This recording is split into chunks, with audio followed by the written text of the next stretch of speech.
Hola a todos, ¿cómo están? Buenos días, Hola, en este día Hola, lluvioso que está medio oscuro, pero estamos con ánimo para que sigamos aprendiendo y compartiendo. un poquito, porque se no te entiendo.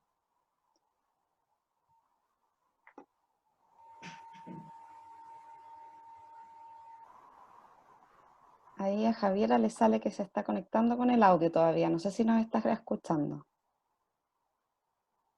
Bueno chicos, me presento, mi nombre es Andrea Cabello, yo soy la directora de OcoWork. Nosotros somos una plataforma de apoyo al emprendimiento y tenemos un cowork ubicado en la ciudad de Rancagua. Próximamente vamos a abrir otro en la ciudad de San Fernando, así que estamos muy contentos por nuestras nuevas noticias. Estamos continuamente tratando de entregarles contenido, sobre todo desde que comenzó la pandemia, migrando todos nuestros contenidos a un formato online. Y hemos querido en esta oportunidad juntarnos con Javier Salamanca, que está aquí presente, hola. para, para que nos Hola, entregue todo su talento ahí respecto de la comunicación efectiva. Esta es la segunda parte del taller que comenzó hace 2 semanas. Muchos de ustedes asistieron a la primera parte. A los que no, y a los que se habían inscrito a este taller, les enviamos el video de la primera parte para que pudieran revisarlo con anticipación. Y estamos muy contentos de poder estar con ustedes, así que les agradecemos mucho su presencia hoy. ¿Cómo estás, Javier? Bien, gracias. Contento Bueno, estaba ansioso por dar esta segunda parte que está muy entretenida, donde mezclamos más un poco el tema de la actuación con el texto, así es que vamos a ver qué tal. maravilloso. Démosle entonces. Démosle entonces. Voy a compartir pantalla. A ver. Ay, compartir pantalla.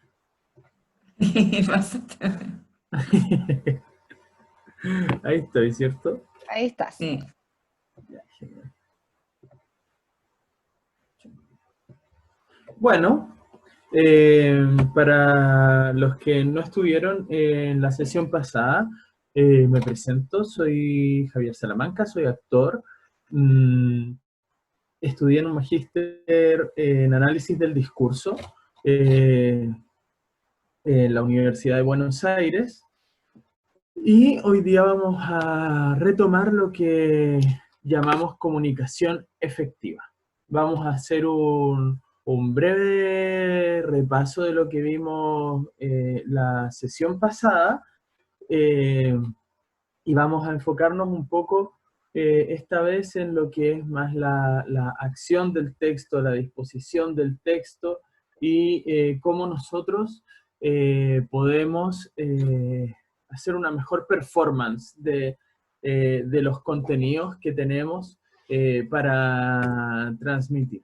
Bueno, entonces dijimos, por un lado, que una situación de comunicación conlleva un texto y por un lado un contenido, un enunciado y por el otro una acción, una expresión, una enunciación y una performance, ¿no? Que al primer eslabón, digamos, al de arriba, nosotros le llamamos habilidades duras, por así decirlo, que tiene que ver con todo el material teórico que nosotros entregamos en nuestros enunciados, y del otro lado está la acción, la expresión, que tiene que ver con aquello que nosotros llamamos habilidades blandas, que tiene que ver con cuestiones más corporales, pero también eh, con las herramientas que nosotros tenemos de empatía, de poder captar el interés del otro a través de nuestro lenguaje corporal y sobre todo de la capacidad de integrarnos interpersonalmente con el otro, de cómo hacemos coexistir nuestra realidad con la realidad del otro. ¿Sí?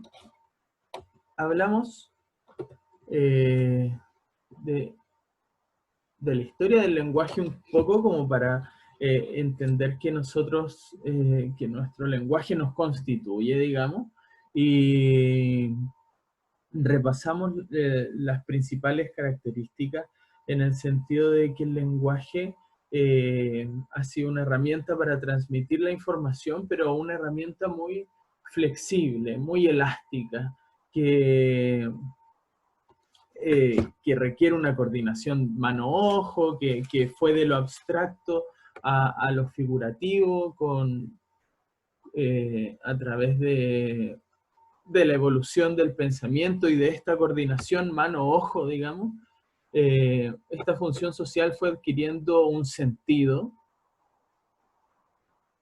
fue un poco acotando y definiendo cada eslabón de sentido, y este sentido se fue ordenando hacia una linealidad que más tarde nosotros pudimos codificar en el tiempo, codificar en el espacio,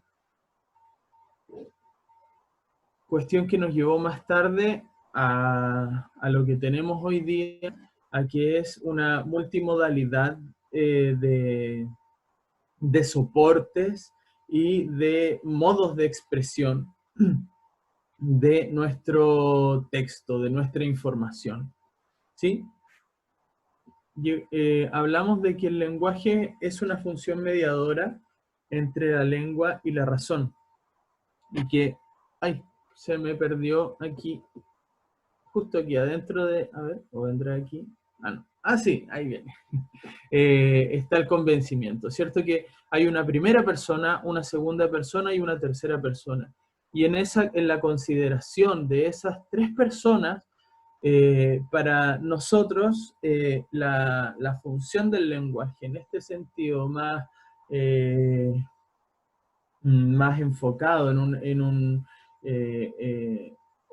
un sentido de un lenguaje más instrumental, nosotros lo que queremos hacer, queremos convencer al otro, ¿cierto? El lenguaje tiene muchas funciones, puede ser la función puede tener una función expresiva, puede tener una función conativa que tiene que ver con el establecimiento de la comunicación, con asegurarnos de que el canal está funcionando, puede ser una función informativa, etc. Bueno, lo que nosotros queremos con el lenguaje, o lo que nosotros queremos transmitir con este lenguaje específicamente, se trata de convencer.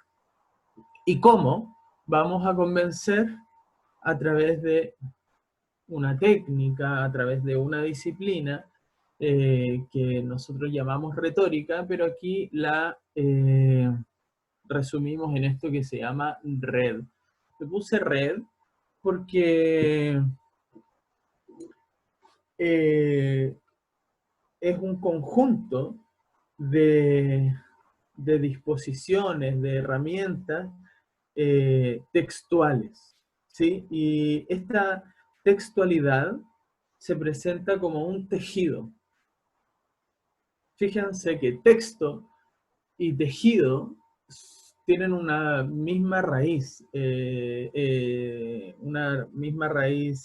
etimológica. El texto y tejido son prácticamente sinónimos, ¿ya? Entonces, este tejido no es un sistema estructurado por sobre el ser humano, sino que todo lo contrario. Este tejido está en la naturaleza misma del ser humano. Este tejido es interpersonal. Este tejido, perdón, se está escuchando. Voy a tener que cerrar algo, perdón. Ahora sí. Dale nomás, tranqui. Es que se estaba escuchando, creo, algo que no debía escucharse. Yo por lo menos lo escuchaba. Bien. Entonces este texto, este tejido es interpersonal. Somos nosotros. Nos constituye y es un campo en disputa, siempre. Nosotros estamos inscribiendo nuestra opinión en esta red. Nosotros estamos inscribiendo nuestra subjetividad en esta red, ¿ya? Esta red, entonces, tiene tres grandes partes, que es la invención, la disposición y la enunciación. Con esta red, nosotros pretendemos, entonces, echar mano a los buenos argumentos para que nos permitan convencer, ¿sí? Queremos desarrollar cierta metodología para poder plantear para poder plantear nuestros objetivos, para poder hacer cumplir nuestros objetivos, ¿ya?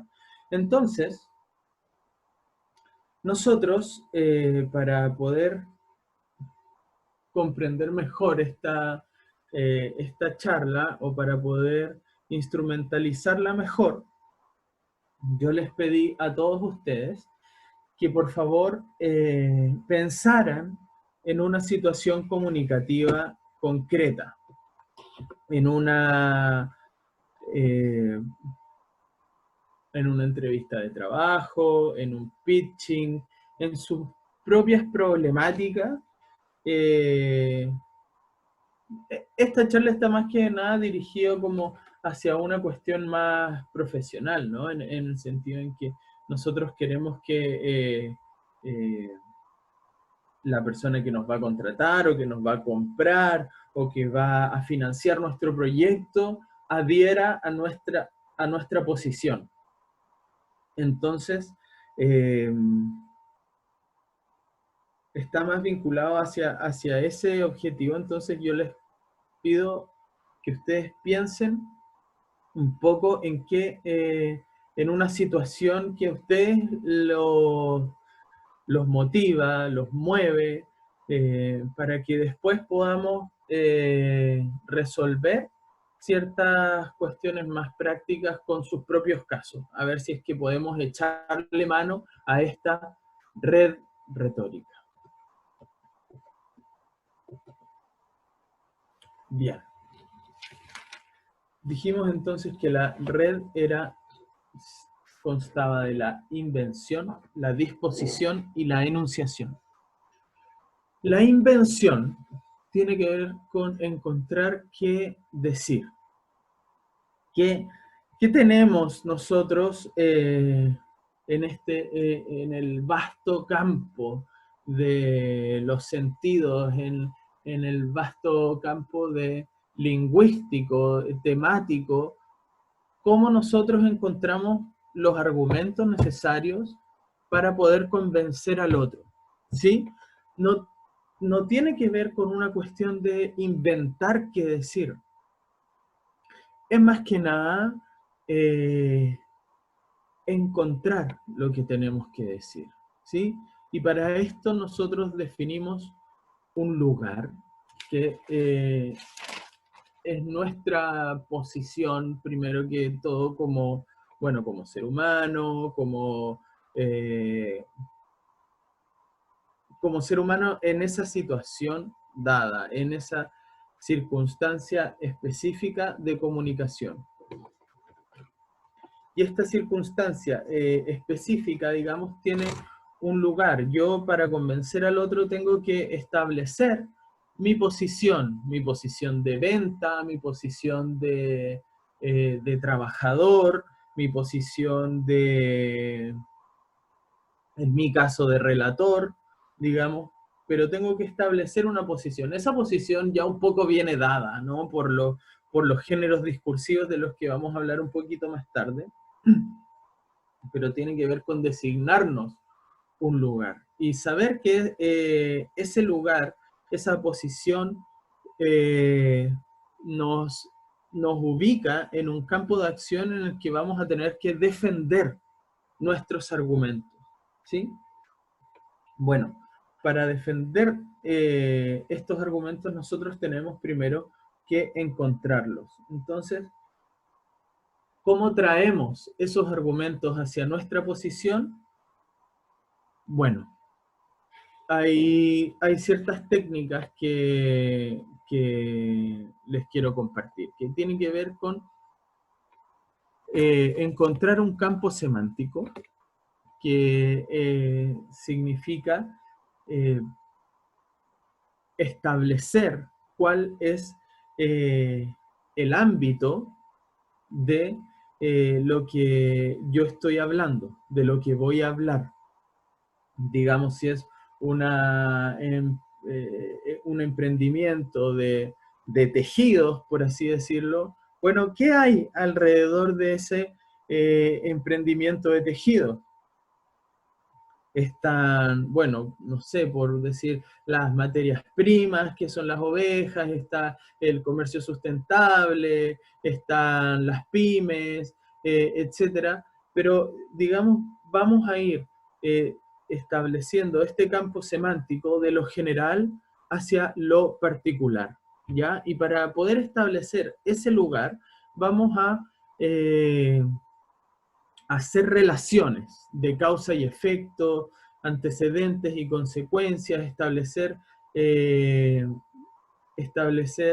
qué es lo contrario a mi posición, para poder justamente contrastar estas diferentes ubicaciones en el campo discursivo y diferenciarme, ¿sí?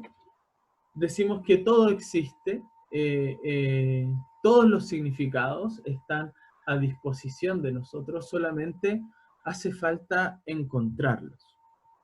Entonces aquí nosotros vamos a establecer relaciones, vamos a proponer circunstancias, vamos a poder referir a testimonios, por ejemplo, testimonios que avalen nuestra eficacia, nuestra efectividad. Podemos recurrir a proverbios, podemos recurrir a máximas, podemos recurrir a nuestras propias motivaciones, cuestiones que ustedes sientan que son los argumentos más de fondo, ¿no? Que tienen para este speech, ¿sí? Aquí yo creo que está bueno hacer un listado, por así decirlo, o una compilación entre los argumentos deductivos, que tienen que ver con todas las reflexiones que ustedes tienen en mente, y los ejemplos, ¿sí? Para encontrar estos argumentos, entonces, diferenciamos, por un lado, los razonamientos que nos llevan a defender este lugar, y por otro lado, los ejemplos que van a hacer que el interlocutor capte mejor, capte más suavemente lo que yo quiero decir, lo que yo quiero cumplir con mi discurso, ¿sí? El argumento racional es un argumento que es mucho más vigoroso que el ejemplo. Es una cuestión que hace un rapto de la atención del interlocutor. Lo lleva de la mano por el discurso. Sin embargo, el ejemplo tiene una fuerza mucho más suave y general, por así decirlo. Se dice que el ejemplo capta la atención del vulgo, ¿ya? El ejemplo es para que todos nos entiendan. Entonces, cuando ustedes se presenten hacia un auditorio que no está 100% familiarizado con su tema, fíjense que el ejemplo va a ser una herramienta mucho más efectiva, por así decirlo, que el encadenamiento racional. Bueno, el encadenamiento racional siempre va a ir siempre va a guiar nuestro discurso, pero el ejemplo va a ir matizando este discurso y lo va a hacer más asible, más comprensible, más llevadero. Bueno, tenemos entonces lo que encontramos. Ahora, ¿cómo lo disponemos? ¿Cómo hacemos para que este contenido sea un contenido eficaz, efectivo? ¿Ya? Y la red retórica nos da estos 4 movimientos. Es bien raro, yo sé, estudiarlo o comprenderlo de esta manera. Suena un poco forzado, pero déjenme decirles que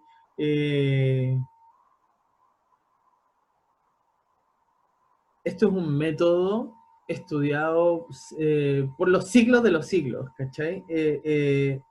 Y por último, es un modelo que conduce hacia una metodología para encontrar los argumentos, ¿ya? La convicción de lo espontáneo, de que me van a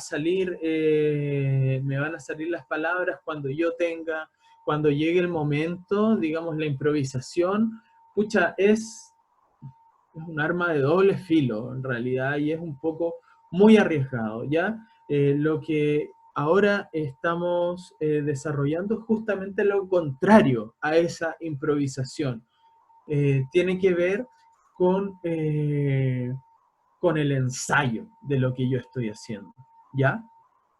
Entonces, esta disposición se trata de ordenar lo que se ha encontrado de manera criteriosa, de manera franca y empático, ¿sí? El criterio tiene que ver con pensar bien las cosas, deliberar bien, tener un buen sentido expuesto, digamos. La franqueza es una cuestión esencial en todo discurso y en toda presentación de sí mismo, que tiene que ver con no temer a las consecuencias, tiene que ver con expresarse a través de frases directas y no temer a las consecuencias de ello, ¿sí? Eso son valores que la teoría les llama condiciones de felicidad, ¿sí? Que es como yo transmito justamente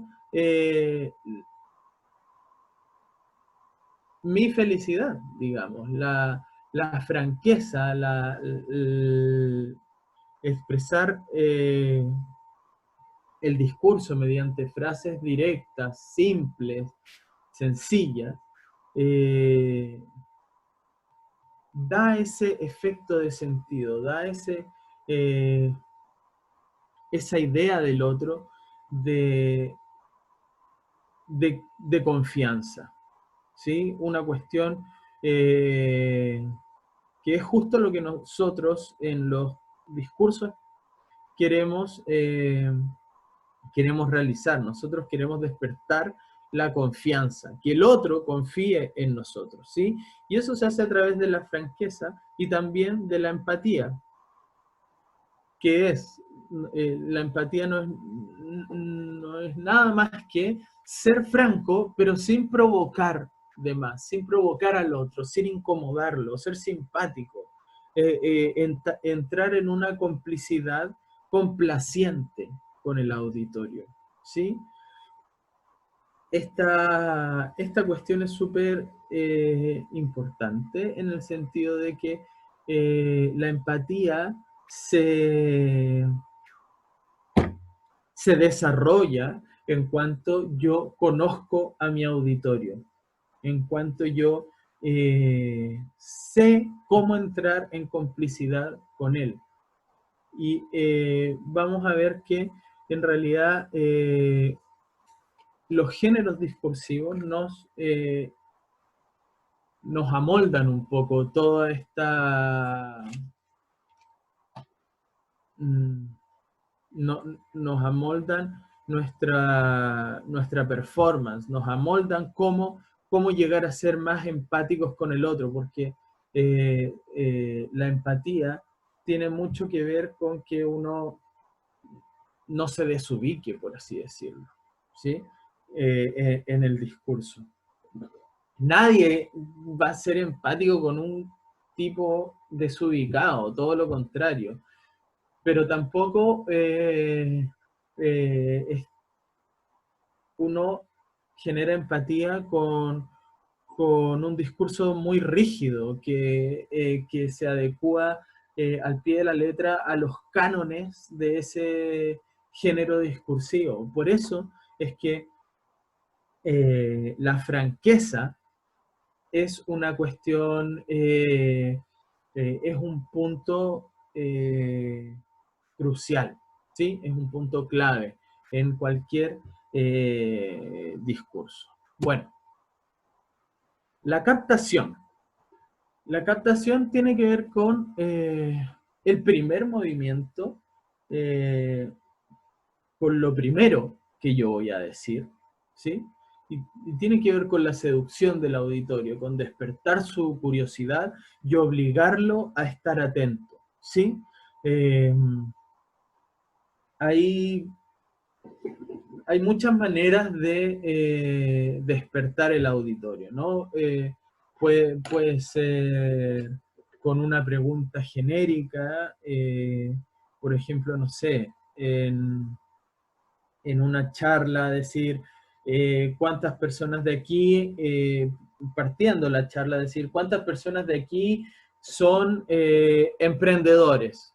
Bueno, en este contexto de comunicación, en esta charla, bueno, yo tengo entendido que la gran mayoría son emprendedores, entonces capto su atención.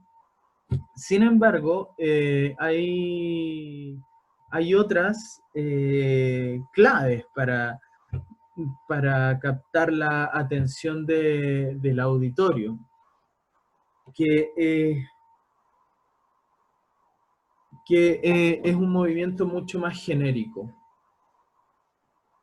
que también está bueno que lo sepan, que el primer movimiento, la captación, tiene mucho que ver con resumir un poco lo que yo voy a decir. Y esto es súper importante a la hora de formular proyectos, por ejemplo. Que el primer punto exponga en 6 líneas todo lo que yo voy a decir. Porque esta cuestión tiene una ventaja de que nunca parece algo largo cuyo término se anuncia, ¿sí? Cuando yo digo que expongo más o menos las partes que se van a narrar, listo, el auditorio ya sabe que esto, listo, va a tener un principio y un fin, no va a ser una perorata larguísima, no se va a tratar de un sermón latero, etcétera, y vamos a poder ir haciendo que el auditorio acompañe nuestro discurso desde el primer momento, ¿sí?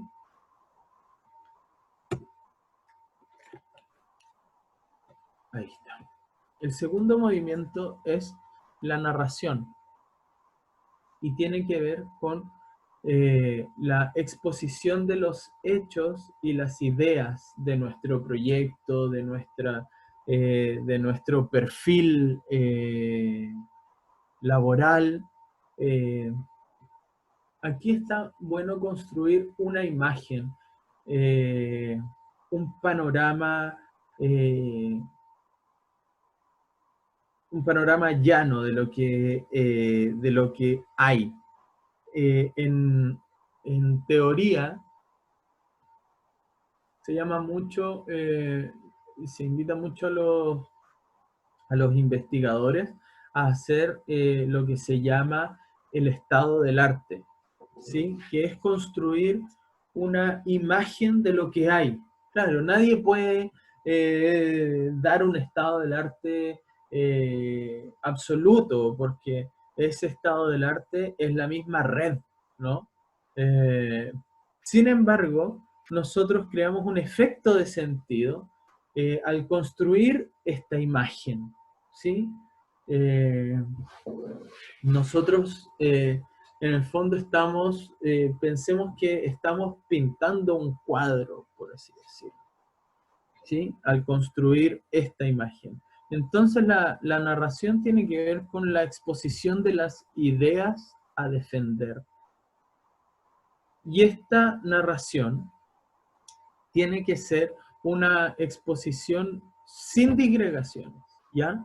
Esto es súper importante, que en la narración capten bien cuál es su objetivo de comunicación y que esa narración la enfoquen sin irse por las ramas, ¿ya? Porque todavía estamos captando la atención del oyente. Entonces, por ejemplo, en una entrevista, la narración podría ser nuestra biografía curricular.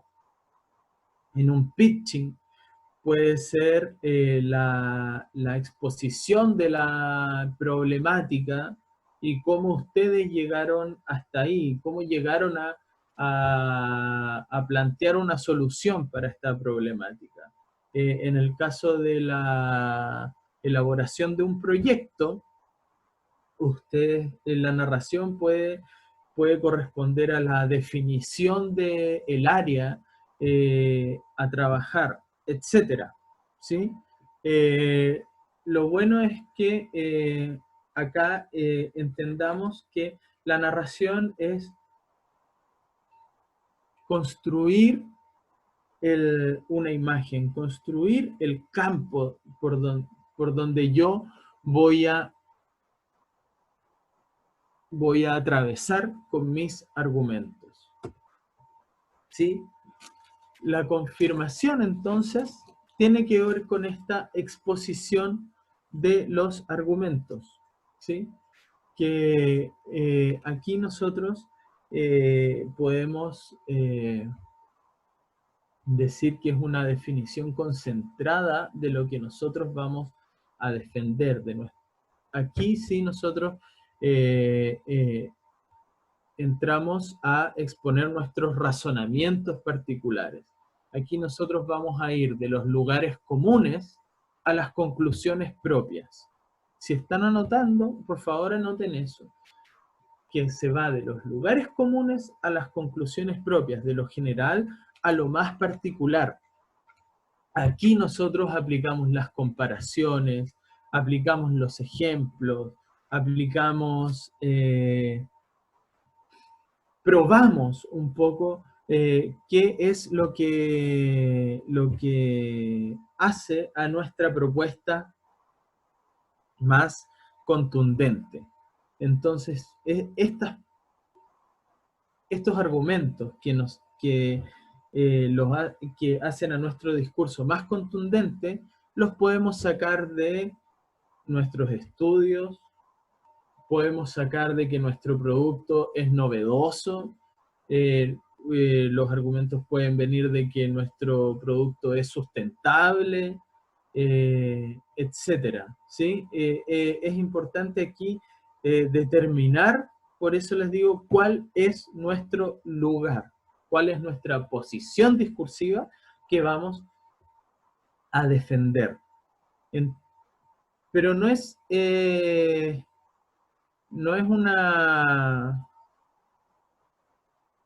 una defensa de nuestro pensamiento, de nuestra posición por una por una cuestión propia, sino que siempre está enfocado en el otro, en el destinatario, en pensar estos argumentos según el humor de quien debe percibirlo, ¿sí?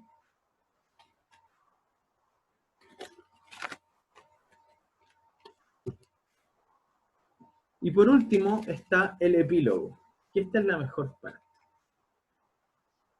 A nosotros me acuerdo que en teatro teníamos un ramo que se llamaba clown, y que teníamos que hacer de payasos en el fondo, hacer rutinas de payaso. Y era muy ridículo, pero a nosotros básicamente se nos evaluaba por la entrada y por la salida.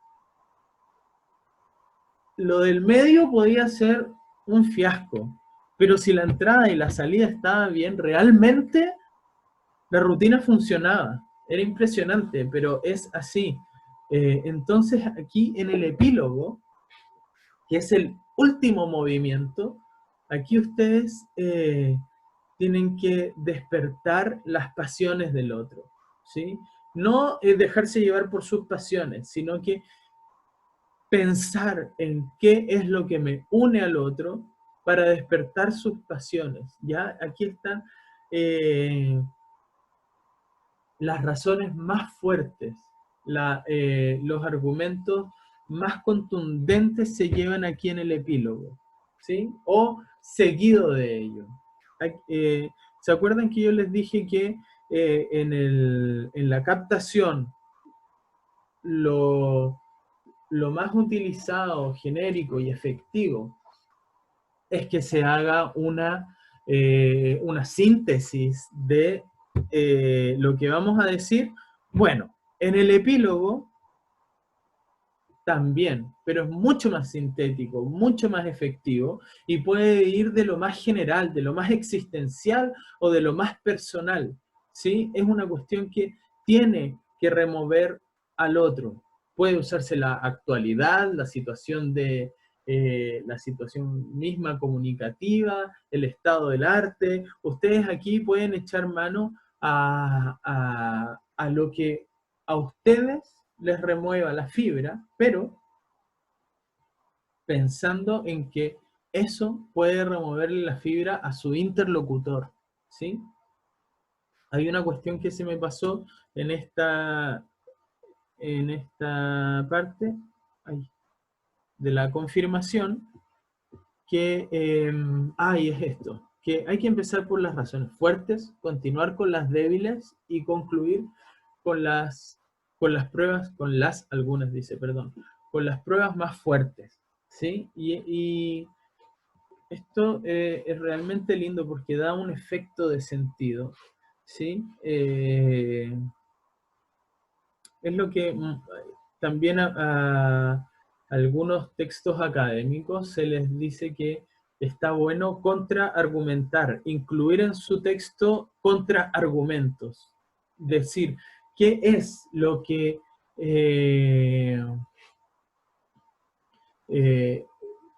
argumentar en contra de mi propio discurso, ¿sí?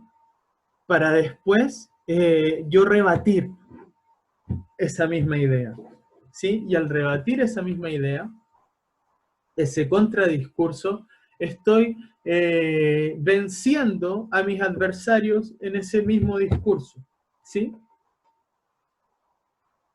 Es decir, no sé, si yo tengo un emprendimiento X, un emprendimiento no sé, de cuadernos artesanales, es decir, puedo decir, bueno, mis cuadernos son sustentables, dan trabajo a personas, son, qué sé yo, están personalizados, tienen un diseño nacional, etc. Esos son los argumentos. Los contraargumentos, un contraargumento puede ser, bueno, sin embargo, el precio los precios que maneja el mercado del retail son más bajos que el precio que puede alcanzar mi producto. Sin embargo, mi producto dará mejores ventajas al consumidor justamente porque le podrá sacar mejor rendimiento por su diseño o está aportando a una economía circular o cualquier argumento que pueda rebatir la cuestión del precio. Bueno, me metí un poco en las patas de los caballos a hablar del precio, porque es difícil luchar contra ese argumento, ¿no? Pero bueno, ustedes que tienen más conocimiento de marketing que yo, o que tienen más instrumentos comerciales, por así decirlo, pueden rebatir mejor esa cuestión del precio, ¿no? Entonces, por eso aquí dice, hay que empezar por las razones fuertes, continuar con las débiles. Aquí puede ser que esta debilidad, claro, mostrar debilidad tiene que ver con esto, ¿no? Con que yo muestro debilidad solamente para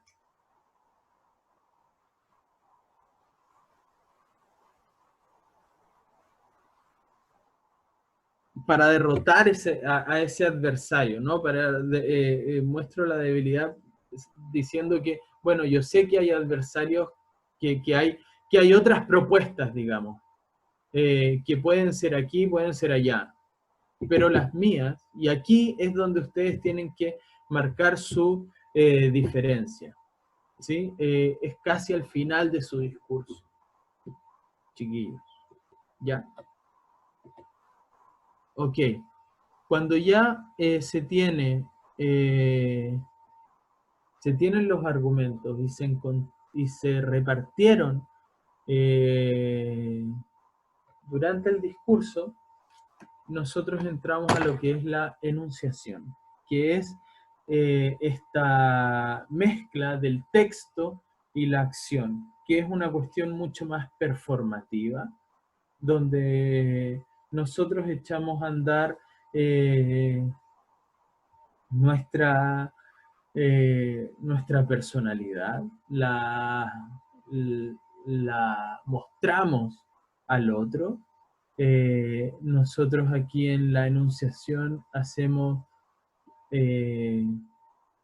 a andar la acción, digamos, ponemos en juego el texto, ¿sí?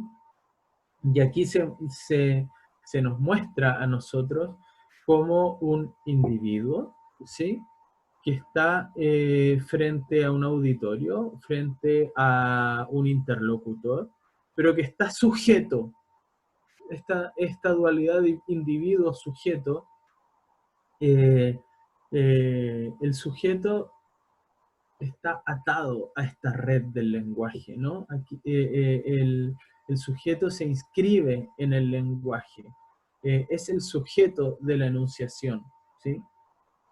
Y esta cuestión que tiene una parte más performativa, que responde a una cuestión más, a un contexto de situación, a una situación particular, a un tiempo y a un espacio preciso, ¿cierto? Lo que llamamos nosotros contexto es lo que nosotros tenemos que interpretar, prever, considerar al momento de efectuar, de pensar cualquier discurso, cualquier texto que creemos, ¿sí? Y este texto tiene que estar codificado, no en el sentido de codificado en el lenguaje, como lo vimos en las primeras diapositivas, sino que codificado en el sentido de que, no sé si han escuchado esta expresión, no, tal persona no tiene código. Bueno, hay una serie, El Marginal, no sé si la vieron, muy buena, una serie argentina, que se trata de unos presos. Y los presos justamente tienen que tener muchos códigos, porque si no les va a ir muy mal en su padecimiento carcelario, ¿ya? Nosotros también no estamos presos, pero sí estamos en un contexto en el que el código es fundamental, es un sistema de obligaciones, contextuales, digamos. ¿Ya? Por ejemplo, en esta charla yo me puse una camisa, no sé, como para hacer como que soy un poco más serio, ¿no? Pero en general ando con polera, no sé, son cuestiones de código que uno tiene que ser lo suficientemente sensible y perceptivo para captar este sistema de signos, esta situación del discurso, que el código tiene que ver con el entorno físico y social, ¿sí?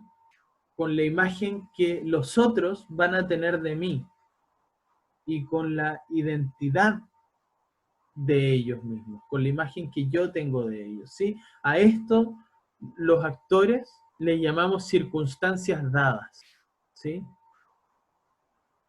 Nosotros cuando tenemos que entrar a escena nos dicen, bueno, tú estás en, no sé, en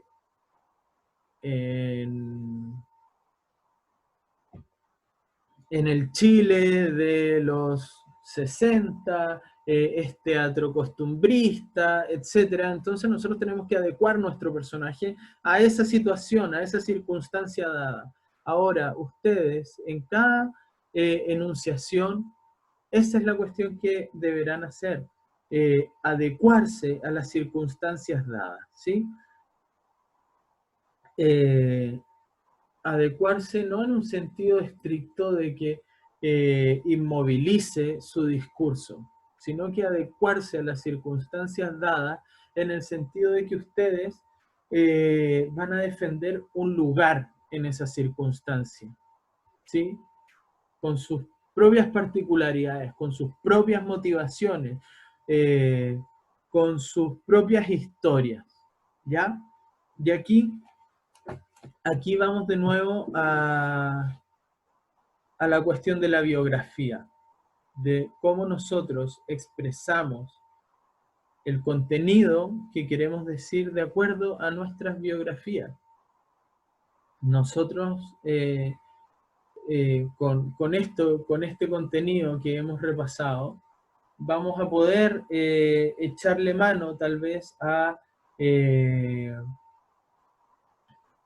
la construcción de un discurso ya un poco más robusto, o por lo menos saber qué es de dónde puedo extraer los discursos, qué herramientas, qué técnicas puedo utilizar, pero todas estas herramientas, todas estas técnicas, todo este contenido confluye en la persona, y esta persona es ni más ni menos que su historia, su biografía actualizada en el presente. Y nuestra biografía, nuestra historia tiene que ver con nuestra familia, con nuestra casa, nuestras expectativas, nuestro bagaje cultural. Entonces, aquí es fundamental que nosotros podamos entender que mientras mejor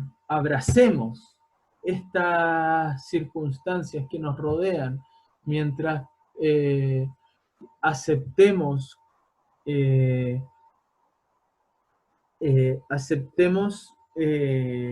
nuestra propia condición, el otro va a poder aceptar nuestra condición, nos va a poder leer de una manera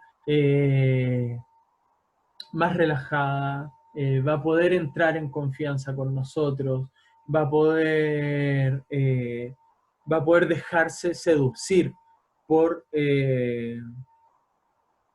por nuestro discurso, por nuestras motivaciones, por nuestras expectativas, ¿sí? A ver, bueno, creo que el contenido, sí, llega hasta aquí. Está bueno que mantengan estas relaciones de la invención, disposición y enunciación, que son las más generales, pero que pienso que a ustedes les pueden dar las mejores herramientas para poder hacer un encadenamiento discursivo lógico, coherente y que tenga una efectividad en lo que ustedes quieren, que para estos efectos es convencer. Les dejo como última reflexión esta imagen. Esta imagen es un mensaje que se mandó en la sonda Pioneer en los 80. Carl Sagan, un famoso físico y divulgador científico, el creador de la serie Cosmos en los 80, muy célebre,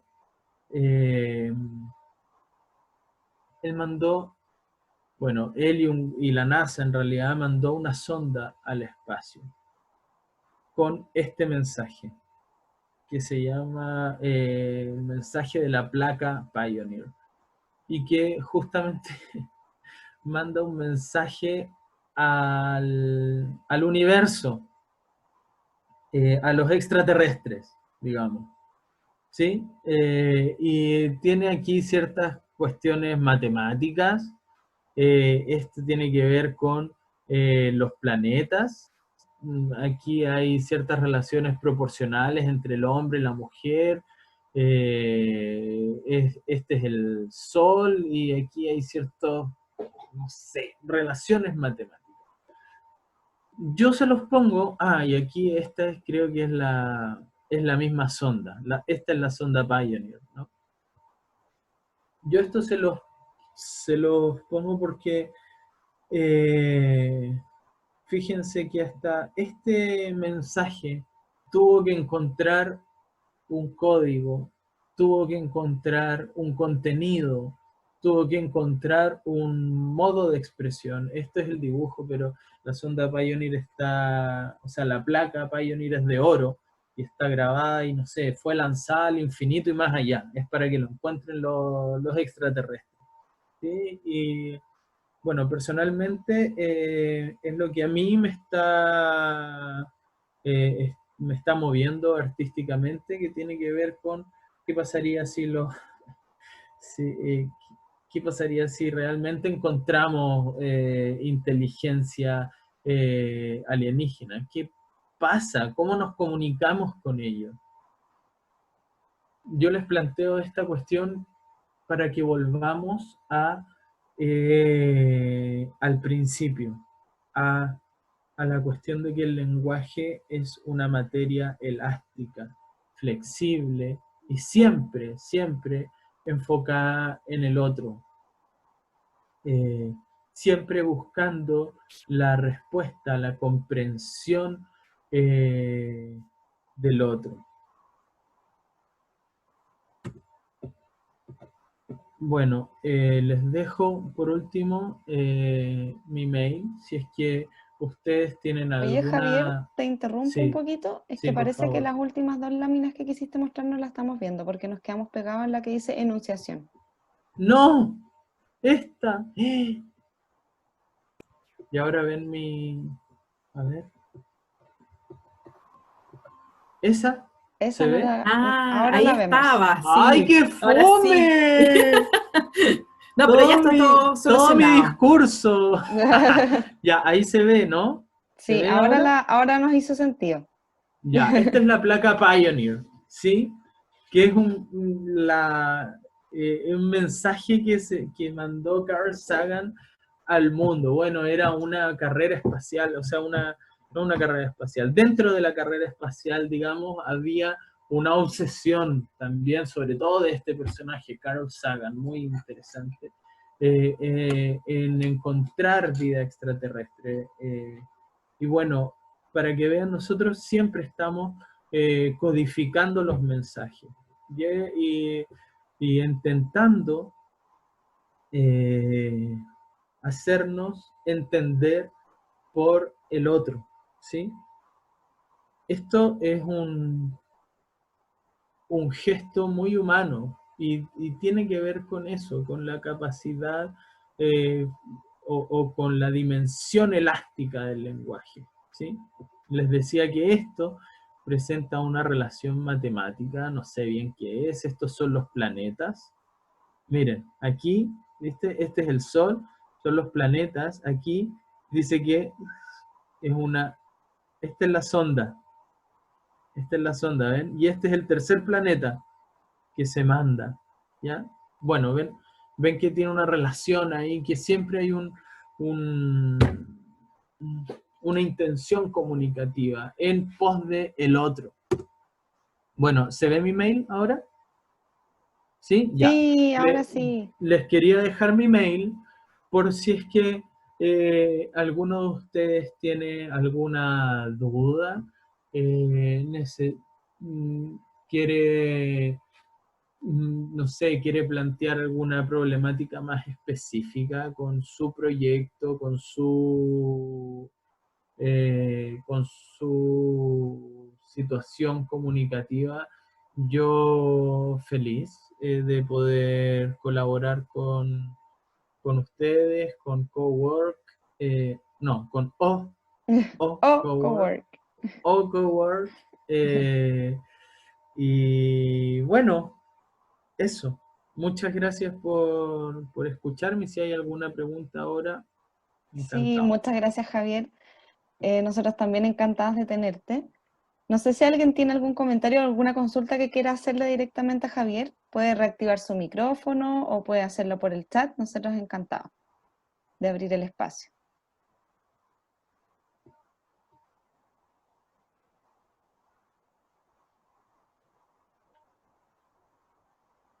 ¿Están tímidos? Bueno, si no, no hay problema, dejamos Sí, el mail. Ahí lo voy a poner acá de nuevo. eso, déjalo en el chat para que lo tengan. gmail.com. Solo a las gracias, excelente charla, dice Violeta Sepúlveda. Muchas gracias. Gracias, Muchas Javier, qué gracias. importante contenido, dice Javier Araya. Bacán, bacán. Sí, es importante porque es muy transversal a la hora de postular a un fondo, de ir a una entrevista de trabajo, de conversar con el otro. El lenguaje nos constituye y esta es una cuestión eh, que nosotros nos queríamos como plantear desde el comienzo de que si el lenguaje nos constituye, podamos nosotros autoconvencernos de las cosas, ¿no? Autoconstituirnos a través del lenguaje, decirnos a nosotros todos los días eh, que hoy será un mejor día, que hoy voy a enfrentar el día, la semana, el mes, con felicidad, con que decirte frente al espejo, eh, eres aceptado, eh, eh, no eres ni mejor ni peor que el resto, tus distinciones te hacen ser diferente, y esa diferencia es tu posición en el mundo. Está bueno eso de repetírselo a uno mismo, porque el lenguaje genera realidad. Sí, sí, muchas gracias, Javier, por ese mensaje final. Y por último, para responder a lo que estaba comentando Jaime respecto de si esta era la primera o la segunda parte, ya le puse en el chat que esta era la segunda parte. La primera está en nuestro canal de YouTube y esta también va a quedar en nuestro canal de YouTube, así que los invitamos a todos a suscribirse a nuestro canal, porque ahí van a poder ver todos nuestros contenidos. Gloria Rivero nos dice gracias por el contenido del taller, así que ahí están todos agradeciendo. Les agradecemos nosotros profundamente por asistir a nuestras actividades, de verdad que estamos muy contentos por todas las convocatorias que hemos hecho y que hemos tenido muy buena recepción. Así que para cerrar, gracias a todos ustedes que son los protagonistas de todo esto y gracias al Javier que se ha pasado. Sí, cuéntanos, Javier. Perdón, solamente me voy a aprovechar de esto. Quería mandarte un beso, María Cristina. Lindo verte, te quiero mucho. Qué bueno que verte así de hermosa, de saludable, linda, preciosa. Gracias. Linda la María Cristina. Muchas gracias a todos y gracias a todos por participar y gracias a Javier por acompañarnos en este día que fue maravilloso. Te pasaste, Javier. Gracias a ustedes. Chao, chao. Que estén muy bien. Chao.